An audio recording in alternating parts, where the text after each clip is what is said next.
Welcome to The Explainer. Today we're doing something really interesting.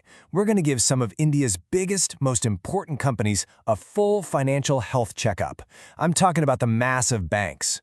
We're digging into their Q1 report cards for the 2026 financial year to see who's really on top of their game. So let's start with the big question, right? How healthy is India's economy as we kick off a new financial year? Are we looking at smooth sailing and solid growth? Or are there maybe some warning lights flashing on the dashboard? Well, you might be surprised, but one of the best places to look for an answer is right here in the performance of the country's banking sector. You can think of them as the financial arteries of the economy. When they're healthy, money is flowing, businesses can grow, and things are good. When they're not, the whole system starts to feel the strain. So here's our game plan for this explainer. First, we'll meet these banking titans. Then, we'll see who's winning the profit race and figure out how they're fueling their growth engine. After that, we'll put them through a stress test to gauge the risk factor. And finally, we'll look at the digital arms race that's shaping their future. Let's get right into it. Okay, first up, let's meet the players. And trust me, these aren't just your average banks. These are absolute heavyweights, institutions that are so deeply woven into the economic fabric of India. And just look at the scale we're talking about here. It's immense. HDFC Bank's market cap is over 15 lakh crore rupees. Then you've got the public sector giant, SBI, valued at over 7 lakh crore. But what I find really fascinating are the PE ratios. Now, what's a PE ratio? Think of it like a price tag that shows how much investors are willing to pay for every rupee of a bank's profit. A higher number, like HDFC's, suggests the market is betting on big future growth. A lower one, like SBI's, might mean investors see it as more of a steady, solid value investment. Okay, so we've met the titans. Now let's get to the first part of our health check, profitability. At the end of the day, how much money do these giants actually make? And wow, these numbers are just staggering. In a single quarter, just 3 months, SBI pulled in a net profit of over 19,000 crore rupees. HDFC Bank was breathing right down its neck with over 18,000 crore, and ICICI Bank put up a really strong showing too. The earning power of these top three is just on another level. But the absolute profit figure is only one piece of the puzzle. What's really interesting to me is the momentum. Who's accelerating the fastest?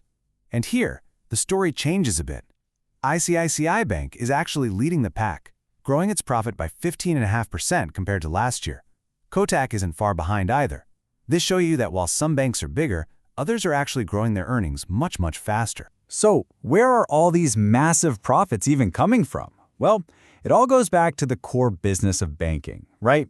Taking in deposits and lending that money out. A bank's health is directly tied to how well it can grow both sides of that equation. So, let's see how they're stacking up. When you look at who's expanding their loan book the most, Kotak Bank is really being the most aggressive, growing its lending by a solid 16%. The state-owned behemoth SBI is also expanding at a really steady clip, while HDFC's growth seems a bit more measured. You can see right away that each bank has its foot on the gas at a different speed. And this is where it gets super interesting, because growth doesn't just mean one thing.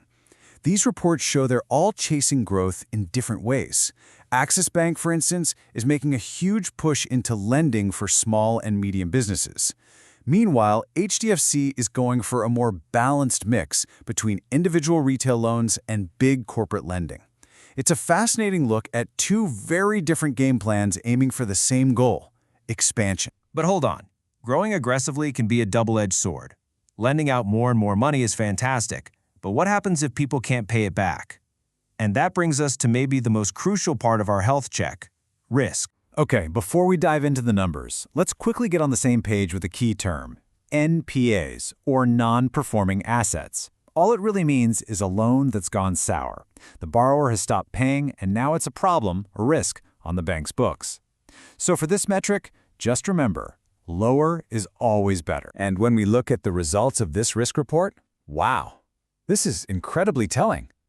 Kotak Bank just stands out with a remarkably low NPA ratio of just 0.34%. That's a sign of incredibly tight risk control.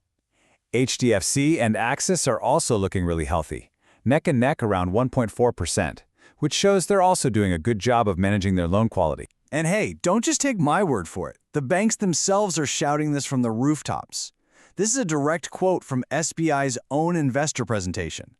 They are proud of their industry-leading asset quality outcomes.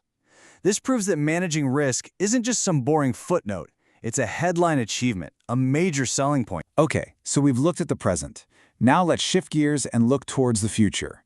Because the next great battleground for these giants, it's not happening in brick-and-mortar branches. It's all happening in the digital world. This is the new innovation arms race. And it's a fierce competition out there, each with its own catchy name. SBI has its all-encompassing YONO platform, but look at Kodak. They're building a whole ecosystem of apps, from Kodak 811 for new customers to Kodak Neo for investors. Then you have Indie from Indocin and Open from Access. Everyone is literally fighting for prime real estate on your smartphone. And again, just like with loan growth, if you dig into their strategies, you see two very different approaches. SBI's game with YONO is all about massive scale, one giant super app for everything. Kotak, on the other hand, is going for a more targeted approach, building a suite of specialized platforms for different kinds of customers. It's that classic business battle playing out in real time. Do you go for mass scale, or do you specialize? And if you need any proof of just how massive this digital shift really is, just look at this one staggering number from SBI. Nearly 99%, 98.6% of their transactions now happen digitally, not in a physical branch.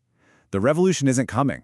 It's already here. All right, let's pull it all together and look at the final report card. And what's so clear is that there's no one single winner here. It really depends on what metric you care about most. If you want momentum and profit growth, ICICI is the story. For super aggressive loan expansion, that's Kotak.